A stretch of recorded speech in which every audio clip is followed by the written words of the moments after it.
Hi friends, welcome to classic education YouTube channel. ಇವತ್ತಿನ ಒಂದು ಉದ್ಯೋಗ ವಾರ್ತೆದಲ್ಲಿ ನಾವೇನು ಡಿಸ್ಕಸ್ ಮಾಡ್ತಿದೀವಿ ಅಂದ್ರೆ IBPS ಇಂದ ಕ್ಲರಿಕಲ್ ನೋಟಿಫಿಕೇಶನ್ ಬಂದಿದೆ, ಅದ್ರ ಬಗ್ಗೆ ನಾವಿಲ್ಲಿ ಡಿಸ್ಕಸ್ ಮಾಡ್ತಿದೀವಿ. Common recruitment process for the recruitment of customer service associates in participating bank. ಕ್ಲರಿಕಲ್ಗೆ ಅವ್ರು ಏನಂತ ಹೆಸರಿಟ್ಟಿದ್ದಾರೆ, ಕಸ್ಟಮರ್ ಸರ್ವಿಸ್ ಅಸೋಸಿಯೇಟ್ಸ್ ಅಂತ ಇಟ್ಟಿದ್ದಾರೆ. ಸೊ ಆ ಒಂದು ನೋಟಿಫಿಕೇಶನ್ ನ ಹೊರಡಿಸಿದ್ದಾರೆ. ಸೊ ನೋಡ್ರಿ, ಅಫಿಷಿಯಲ್ ವೆಬ್ಸೈಟ್ ಬಂದು www.ibps.in. ನೆಕ್ಸ್ಟ್ ಏನ್ ಹೇಳ್ತಿದ್ದಾರೆ ಅಂದ್ರೆ online examination preliminary and mains for the upcoming common recruitment process for recruitment and selection of personal for customer service associate post in the participating bank will be conducted by the institute of banking personal selections as per the tentative schedule provided below. ಅಂದ್ರೆ ಏನ್ ಮಾಡ್ತಾರೆ ಅಂದ್ರೆ IBPS ಅವರು preliminary ಮತ್ತೆ main examination ಇಲ್ಲೇನ್ schedule ಕೊಟ್ಟಿದ್ರಲ್ಲ ಅದ್ರ ತರನಾಗಿ conduct ಮಾಡ್ತಾರೆ ಅಂತ ಹೇಳ್ತಿದ್ದಾರೆ. ಹಾಗಾದ್ರೆ ಆನ್ಲೈನ್ ಅಪ್ಲಿಕೇಶನ್ಸ್ ಯಾವಾಗ ಸ್ಟಾರ್ಟ್ ಆಗುತ್ತಂದ್ರೆ ಆನ್ಲೈನ್ ಅಪ್ಲಿಕೇಶನ್ಸ್ ನೋಡ್ರಿ, ನಿಮಗೆ 1/8/2025 21/8/2025 ನೀವು ಆನ್ಲೈನ್ ಅಪ್ಲಿಕೇಶನ್ಸ್ ಅನ್ನ ಹಾಕಬಹುದು. ಅದೇ ತರನಾಗಿ ಆನ್ಲೈನ್ ಪೇಮೆಂಟ್ ಅನ್ನ ಮಾಡೋದಕ್ಕೆ ಕೂಡ ಸಮಯಾವಕಾಶ 1/8/2025 21/8/2025. ಜೊತೆಗೆ ನಿಮ್ ಇನ್ ಕೇಸ್ ನೋಡ್ರಿ ಏನಾದ್ರೂ ಮಿಸ್ಟೇಕ್ಸ್ ಇದ್ರೆ, ಅಂದ್ರೆ ನಿಮ್ಮ ಅಪ್ಲಿಕೇಶನ್ಸ್ ಅಲ್ಲಿ ಏನಾದ್ರೂ ಮಿಸ್ಟೇಕ್ ಇದ್ರೆ ಅದು ವಿಂಡೋನ ಯಾವಾಗ ಓಪನ್ ಆಗುತ್ತೆ ಅಂದ್ರೆ ರಿಜಿಸ್ಟ್ರೇಷನ್ ಆದ್ಮೇಲೆ, ಅಂದ್ರೆ ಆನ್ಲೈನ್ ಅಪ್ಲಿಕೇಶನ್ಸ್ ಡೇಟ್ ಮುಗಿದ್ಮೇಲೆ ನಿಮಗೆ ವಿಂಡೋ ಅವೈಲೇಬಲ್ ಇರುತ್ತೆ ಅಂತ ಹೇಳ್ತಿದ್ದಾರೆ. ನೆಕ್ಸ್ಟ್ ನೋಡ್ರಿ, ಪ್ರೀ ಎಕ್ಸಾಮಿನೇಷನ್ ಟ್ರೈನಿಂಗ್ ಅನ್ನ ಯಾವಾಗ ಕಂಡಕ್ಟ್ ಮಾಡ್ತಾರೆ ಅಂದ್ರೆ ಸೆಪ್ಟೆಂಬರ್ 2025 ಕಂಡಕ್ಟ್ ಮಾಡ್ತಾರೆ. ಆನ್ಲೈನ್ ಪ್ರಿಲಿಮಿನರಿ ಎಕ್ಸಾಮಿನೇಷನ್ ಗೆ ಕಾಲ್ ಲೆಟರ್ ಅನ್ನ ಯಾವಾಗ ಬಿಡ್ತಾರೆ ಅಂದ್ರೆ ಸೆಪ್ಟೆಂಬರ್ 2025 ಬಿಡ್ತಾರೆ. ಆನ್ಲೈನ್ ಪ್ರಿಲಿಮಿನರಿ ಎಕ್ಸಾಮಿನೇಷನ್ ಯಾವಾಗಿರುತ್ತೆ ಅಂದ್ರೆ ಅಕ್ಟೋಬರ್ 2025 ಇರುತ್ತೆ. ಆನ್ಲೈನ್ ಪ್ರಿಲಿಮಿನರಿ ಎಕ್ಸಾಮಿನೇಷನ್ಸ್ ರಿಸಲ್ಟ್ ಯಾವಾಗ ಬಿಡ್ತಾರೆ ಅಂದ್ರೆ ನವೆಂಬರ್ 2025 ಬಿಡ್ತಾರೆ. ಆನ್ಲೈನ್ ಮೇನ್ ಎಕ್ಸಾಮಿನೇಷನ್ ಗೆ ಕಾಲ್ ಲೆಟರ್ ಅಥವಾ ಹಾಲ್ ಟಿಕೆಟ್ ಅನ್ನು ಯಾವಾಗ ಬಿಡ್ತಾರೆ ಅಂದ್ರೆ ನವೆಂಬರ್ 2025 ಬಿಡ್ತಾರೆ. ಆನ್ಲೈನ್ ಮೇನ್ ಎಕ್ಸಾಮಿನೇಷನ್ಸ್ ನೋಡ್ರಿ ನವೆಂಬರ್ 2025 ಇರುತ್ತೆ. ನೆಕ್ಸ್ಟ್ ಪ್ರೊವಿಷನಲ್ ಅಲಾಟ್ಮೆಂಟ್ ಅನ್ನು ಯಾವಾಗ ಮಾಡ್ತಾರೆ ಅಂದ್ರೆ ಮಾರ್ಚ್ 2026 ಮಾಡ್ತಾರೆ.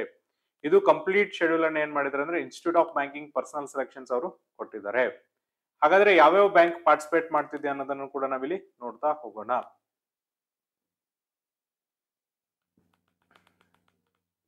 ನೋಡ್ರಿ, ಯಾವ ಬ್ಯಾಂಕ್ ಎಲ್ಲ ಪಾರ್ಟಿಸಿಪೇಟ್ ಮಾಡ್ತಿದೆ ಅಂದ್ರೆ bank of Baroda, Canara bank, Indian overseas bank, UCO bank, bank of India, central bank of India, Punjab national bank, union bank of India, bank of Maharashtra, Indian bank, Punjab and Sindh bank ಅವರು ಇಲ್ಲಿ ಪಾರ್ಟಿಸಿಪೇಟ್ ಅನ್ನ ಮಾಡ್ತಿದ್ದಾರೆ.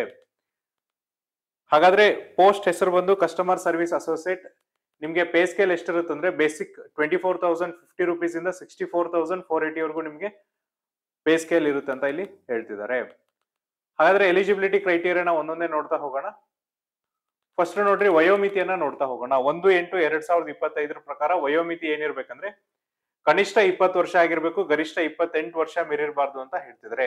A candidate must have been born not earlier than 2/8/1997, not later than 1/8/2005. ಅಂದ್ರೆ ಒಬ್ಬ ಅಭ್ಯರ್ಥಿ ಏನಪ್ಪಾ ಅಂದ್ರೆ 2/8/1997 ಮುಂಚೆ 1/8/2005 ನಂತರ ಜನನವಾಗಿರ್ಬಾರ್ದು ಅಂತ ಹೇಳ್ತಿದ್ದಾರೆ.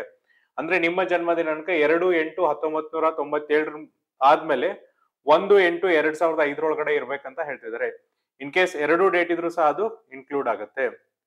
ಇದಾದ್ಮೇಲೆ ನೋಡ್ರಿ, ಕೆಲವೊಂದಿಷ್ಟು ಕೆಟಗರಿಗೆ ಏನ್ ಮಾಡಿದ್ರೆ ಅಂದ್ರೆ ವಯೋಮಿತಿ ಸಡಲಿಕೆಯನ್ನ ಕೊಟ್ಟಿದ್ದಾರೆ. ನೀವೇನಾದ್ರೂ SC/ST ಕ್ಯಾಂಡಿಡೇಟ್ ಆಗಿದ್ರೆ ನಿಮ್ಗೆ 5 ವರ್ಷ ವಯೋಮಿತಿಗೆ ಸಡಲಿಕೆ ಇದೆ. OBC ಅಭ್ಯರ್ಥಿಗಳಾದ್ರೆ 3 ವರ್ಷ ವಯೋಮಿತಿ ಸಡಲಿಕೆ ಇರುತ್ತೆ. ವಿಕಲಚೇತನ ಅಭ್ಯರ್ಥಿಗಳಿಗೆ 10 ವರ್ಷ ವಯೋಮಿತಿ ಸಡಲಿಕೆ ಇಲ್ಲಿ ಕೊಡ್ತಾರೆ. ಜೊತೆಗೆ ನೋಡ್ರಿ, ಮಾಜಿ ಸೈನಿಕರಿಗೆ ಅಥವಾ ಡಿಸೇಬಲ್ಡ್ ಎಕ್ಸ್ ಸರ್ವಿಸ್ ಮ್ಯಾನ್ ಅಂತವ್ರಿಗೆ ಏನ್ ಮಾಡ್ತಾರೆ ಅಂದ್ರೆ 3 ವರ್ಷ ವಯೋಮಿತಿ ಸಡಲಿಕೆ ಇಲ್ಲಿ ಕೊಡ್ತಾ ಹೋಗ್ತಾರೆ.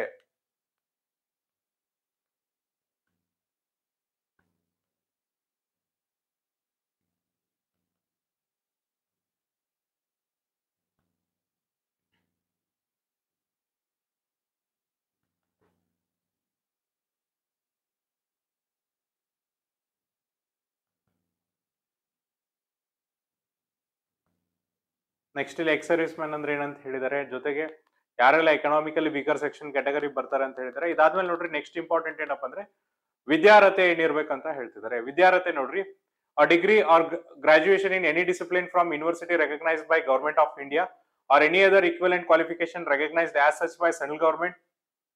ಸೊ ಇಲ್ಲಿ ನೀವ್ ಏನ್ ಮಾಡಿರ್ಬೇಕಂದ್ರೆ ಜಸ್ಟ್ ಪದವೀಧರರಾಗಿದ್ರೆ ಸಾಕು, ನೀವು ಈ ಹುದ್ದೆಗಳಿಗೆ ಎಲಿಜಿಬಲ್ ಆಗ್ತೀರಾ. The candidate must possess a valid mark sheet or degree certificate that he or she graduate on the day he or she registered and indicate the percentage of marks obtained in the graduation while registration online.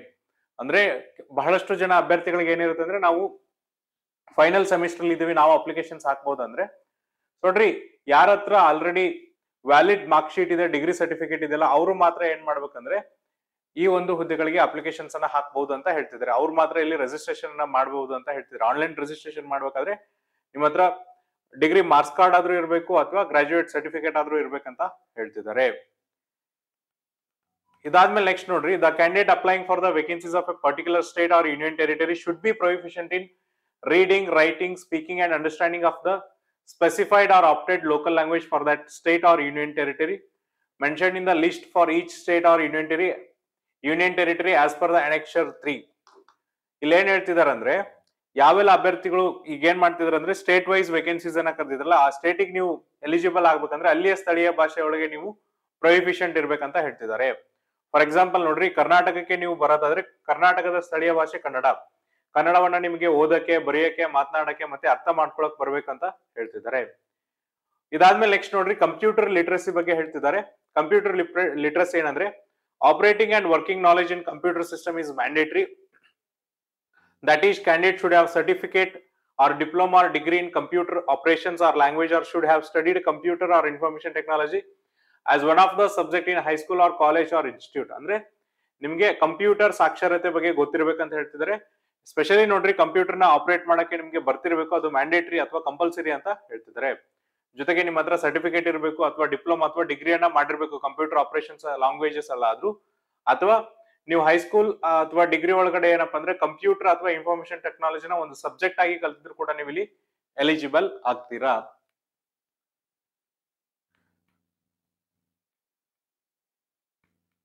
ಹಾಗಾದ್ರೆ application fees ಅನ್ನ ನಾವ್ ಇಲ್ಲಿ ನೋಡೋದಾದ್ರೆ, so application fees ಅನ್ನು ಕೂಡ ನೀವೇನಂದ್ರೆ 1/8/2025 21/8/2025 ತುಂಬಬಹುದು.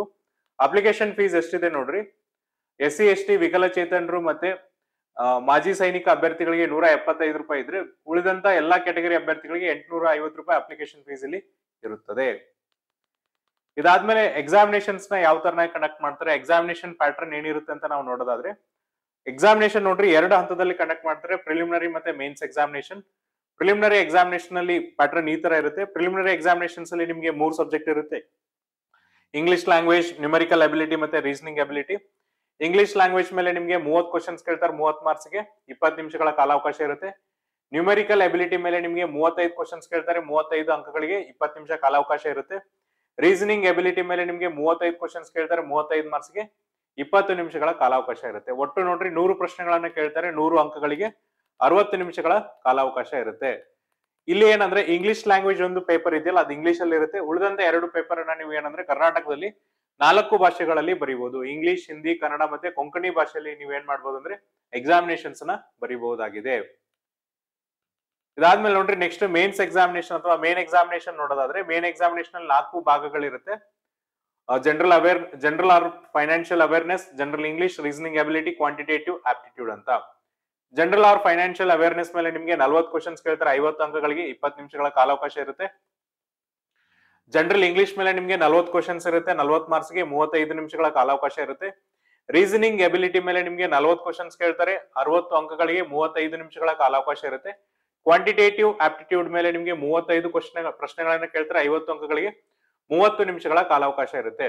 ಒಟ್ಟು ನೋಡ್ರಿ 155 ಪ್ರಶ್ನೆಗಳನ್ನ ಕೇಳ್ತಾರೆ, 200 ಅಂಕಗಳಿಗೆ 120 ನಿಮಿಷಗಳ ಕಾಲಾವಕಾಶವನ್ನು ಅವರು ಕೊಟ್ಟಿದ್ದಾರೆ. ಇಲ್ಲಿ ಜನರಲ್ ಇಂಗ್ಲಿಷ್ ಮಾತ್ರ ಏನಂದ್ರೆ ಇಂಗ್ಲಿಷ್ ಲ್ಯಾಂಗ್ವೇಜ್ ಅನ್ನ ನೀವು ಇಂಗ್ಲಿಷ್ ಅಲ್ಲಿ ಬರಿಬೇಕಾಗತ್ತೆ. ಉಳಿದಂತ 3 ಪೇಪರ್ ಅನ್ನ ನೀವು ಕರ್ನಾಟಕದಲ್ಲಿ 4 ಭಾಷೆಗಳಲ್ಲಿ ಬರಿಬಹುದು.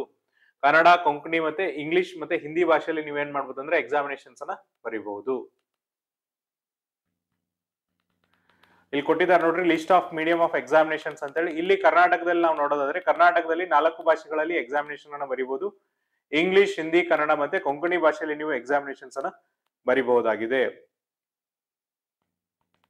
ಹಾಗಾದ್ರೆ ತಪ್ಪು ಉತ್ತರಗಳಿಗೆ penalty ಏನಿರುತ್ತಂದ್ರೆ, there will be penalty for wrong answers marked in objective test for each questions for which a wrong answer has been given by the candidate. 1/4 or 2.5 marks of the assigned to that questions will be deducted as penalty to arrive at a corrected score. ಇಲ್ಲೇನ್ ಮಾಡ್ತಾರೆ ಅಂದ್ರೆ, ನೀವು ತಪ್ಪು ಉತ್ತರಗಳನ್ನ ಕೊಟ್ರೆ ಆ ಪ್ರಶ್ನೆಗಳಿಗೆ ಎಷ್ಟು ಅಂಕಗಳನ್ನ ಕೊಟ್ಟಿದ್ರೆ ಅದರ 4ನೇ 1 ಭಾಗದಷ್ಟು ಅಂಕಗಳನ್ನ ಕಡಿತವನ್ನ ಮಾಡ್ತಾರೆ. ನೆಗೆಟಿವ್ ಮಾರ್ಕಿಂಗ್ ಇಲ್ಲಿ ಇರುತ್ತೆ. ಹಾಗಾಗಿ ನೋಡ್ರಿ ಪ್ರಿಲಿಮಿನರಿ ಮತ್ತೆ ಮೇನ್ ಎಕ್ಸಾಮಿನೇಷನ್ ಅಲ್ಲಿ ನಿಮಗೆ ಸರಿ ಅನ್ಸಿದ್ರೆ ಮಾತ್ರ ಟಿಕ್ ಮಾಡಿ, ನಿಮ್ಗೆ ಏನಾದ್ರೂ ಡೌಟ್ ಇದ್ರೆ ಟಿಕ್ ಮಾಡಕ್ ಹೋಗ್ಬೇಡಿ, ಯಾಕಂದ್ರೆ ಪೆನಾಲ್ಟಿ ಮಾರ್ಕ್ಸ್ ಇಲ್ಲಿ ಇರುತ್ತೆ. ಇದಾದ್ಮೇಲೆ ಕಟ್ ಆಫ್ ಸ್ಕೋರ್ ಅನ್ನ ಹೇಳಿದರೆ ಪ್ರತಿಯೊಂದು ಸ್ಟೇಟ್ಗೆ ಏನ್ ಮಾಡ್ತಾರೆ ಅಂದ್ರೆ ಕಟ್ ಆಫ್ ಸ್ಕೋರ್ ಅನ್ನ ಘೋಷಣೆ ಮಾಡಿ ಅದ್ರ ಮೇಲೆ ನಿಮ್ಗೆ ಡಿಸೈಡ್ ಅನ್ನ ಮಾಡ್ತಾ ಹೋಗ್ತಾರೆ. ಆಮೇಲೆ ನೋಡ್ರಿ, marks obtain in the online main examination only will be considered for the final merit listing. ಅಂದ್ರೆ ಪ್ರಿಲಿಮಿನರಿ ಎಕ್ಸಾಮಿನೇಷನ್ ಮಾರ್ಕ್ಸ್ ಅನ್ನ ಕನ್ಸಿಡರ್ ಮಾಡಲ್ಲ. ಪ್ರಿಲಿಮಿನರಿ ಎಕ್ಸಾಮಿನೇಷನ್ ಮಾರ್ಕ್ಸ್ ಅನ್ನ ಏನಪ್ಪಾ ಅಂದ್ರೆ ಕೇವಲ ಮೇನ್ ಎಕ್ಸಾಮಿನೇಷನ್ ಕ್ವಾಲಿಫಿಕೇಶನ್ಸ್ ಗೆ ಕನ್ಸಿಡರ್ ಮಾಡ್ತಾರೆ. ಮೇನ್ ಎಕ್ಸಾಮಿನೇಷನ್ ಅಲ್ಲಿ ಎಷ್ಟು ಮಾರ್ಕ್ಸ್ ಅನ್ನ ತೆಗೆದುಕೊಳ್ತಿರಲ್ಲ ಅದನ್ನ ಏನಪ್ಪಾ ಅಂದ್ರೆ ಫೈನಲ್ ಮೆರಿಟ್ ಲಿಸ್ಟ್ ಇಲ್ಲಿ ಕನ್ಸಿಡರೇಷನ್ ಅನ್ನ ಮಾಡ್ತಾ ಹೋಗ್ತಾರೆ. ಇದಾದ್ಮೇಲೆ ನೋಡ್ರಿ, ಲೋಕಲ್ ಲ್ಯಾಂಗ್ವೇಜ್ ಪ್ರೊಫಿಷಿಯನ್ಸಿ ಟೆಸ್ಟ್ ಅಂದ್ರೆ ಸ್ಥಳೀಯ ಭಾಷೆ ಪ್ರೊಫಿಷಿಯನ್ಸಿ ಟೆಸ್ಟ್ ಬಗ್ಗೆ ಹೇಳ್ತಿದ್ದಾರೆ.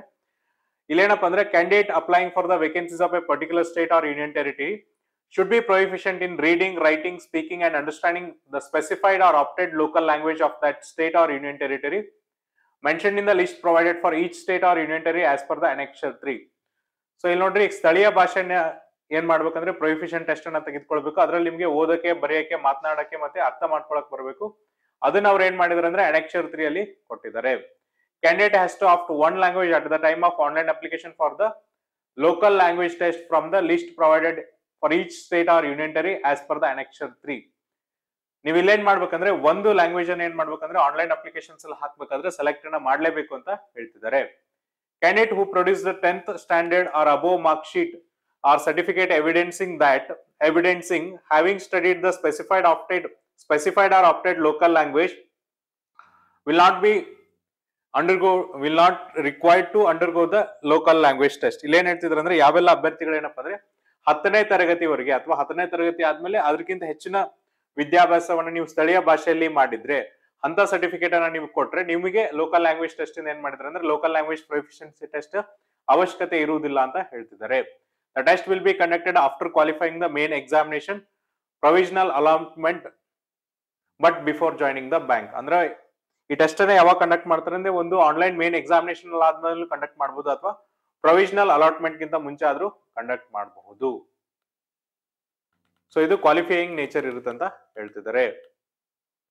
ಇದಾದ್ಮೇಲೆ ನೋಡ್ರಿ, ನೆಕ್ಸ್ಟ್ ನಾವೇನ್ ನೋಡ್ತಾ ಹೋಗೋಣ ಅಂದ್ರೆ ಪ್ರೊವಿಷನಲ್ ಅಲಾಟ್ಮೆಂಟ್ ಆಯ್ತು. ನೆಕ್ಸ್ಟ್ ಈಗ ಕರ್ನಾಟಕದಲ್ಲಿ ಎಕ್ಸಾಮಿನೇಷನ್ ಸೆಂಟರ್ಸ್ ಅನ್ನ ನೋಡ್ತಾ ಹೋಗೋಣ. ನಾವು ಇಲ್ಲಿವರೆಗೂ ಎಜುಕೇಶನ್ ಕ್ವಾಲಿಫಿಕೇಶನ್ಸ್ ನೋಡಿದ್ವಿ, ಏಜ್ ಲಿಮಿಟ್ ನೋಡಿದ್ವಿ, ಎಕ್ಸಾಮಿನೇಷನ್ ಪ್ಯಾಟರ್ನ್ ನೋಡಿದ್ವಿ. ಇದಾದ್ಮೇಲೆ ನೆಕ್ಸ್ಟ್ ನೋಡ್ರಿ, ಅಪ್ಲಿಕೇಶನ್ ಫೀಸ್ ಅನ್ನು ಕೂಡ ನಾವಿಲ್ಲಿ ನೋಡಿದ್ವಿ. ನೆಕ್ಸ್ಟ್ ಕರ್ನಾಟಕದಲ್ಲಿ ಎಕ್ಸಾಮಿನೇಷನ್ ಸೆಂಟರ್ಸ್ ಅನ್ನ ನೋಡೋಣ. ಅದಕ್ಕಿಂತ ಮುಂಚೆ ನೋಡ್ರಿ, ಹೌ ಟು ಅಪ್ಲೈ ಅಂತ ಹೇಳ್ತಿದ್ದಾರೆ.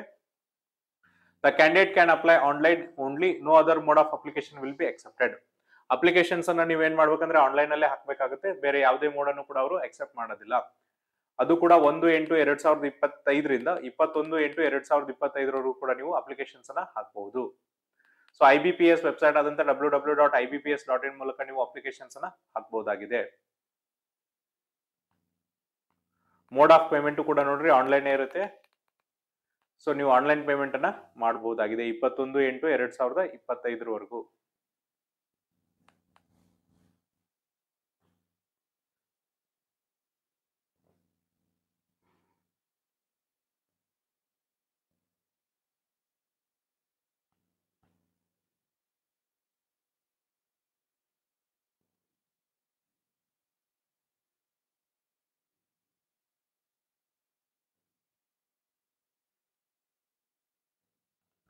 ಇಲ್ಲಿ ನೋಡ್ರಿ, ಸ್ಟೇಟ್ ವೈಸ್ ವೇಕೆನ್ಸೀಸ್ ಅನ್ನ ಕೊಟ್ಟಿದ್ದಾರೆ. ಒಟ್ಟು 10,277 ವೇಕೆನ್ಸೀಸ್ ಅನ್ನ ಕರೆದಿದ್ದಾರೆ. ಸ್ಟೇಟ್ ವೈಸ್ ವೇಕೆನ್ಸೀಸ್ ಅನ್ನ ನೋಡ್ತಾ ಹೋದ್ರೆ ಕರ್ನಾಟಕದಲ್ಲಿ ಎಷ್ಟು ವೇಕೆನ್ಸೀಸ್ ಇದೆ ಅಂದ್ರೆ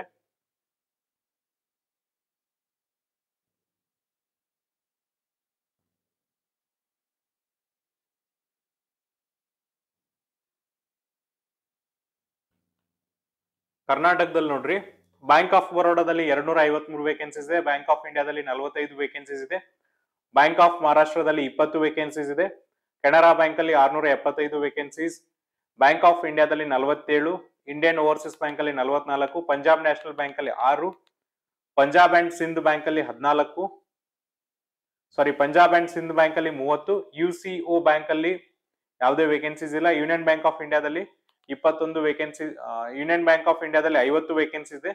ಒಟ್ಟು ನೋಡ್ರಿ 1170 ವೇಕೆನ್ಸೀಸ್ ಏನಂದ್ರೆ ಕರ್ನಾಟಕದಲ್ಲಿ ಇದೆ. ಕರ್ನಾಟಕದಲ್ಲಿ ಒಟ್ಟು ಎಷ್ಟು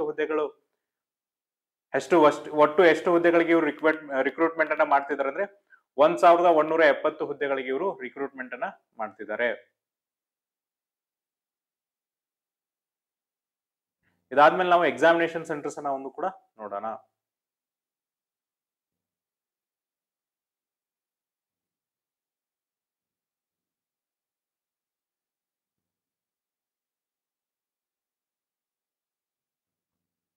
ಸೊ ಕರ್ನಾಟಕದಲ್ಲಿ ನೋಡ್ರಿ ಎಕ್ಸಾಮಿನೇಷನ್ ಸೆಂಟರ್ ಅನ್ನು ನೋಡೋದಾದ್ರೆ, ಕರ್ನಾಟಕದಲ್ಲಿ preliminary examination centre Bengaluru, Belagavi, Davanagere, Dharwad, Kalaburagi, Hubballi, Mangaluru, Mysuru, Shivamogga ಮತ್ತೆ ಉಡುಪಿ ಇರುತ್ತೆ.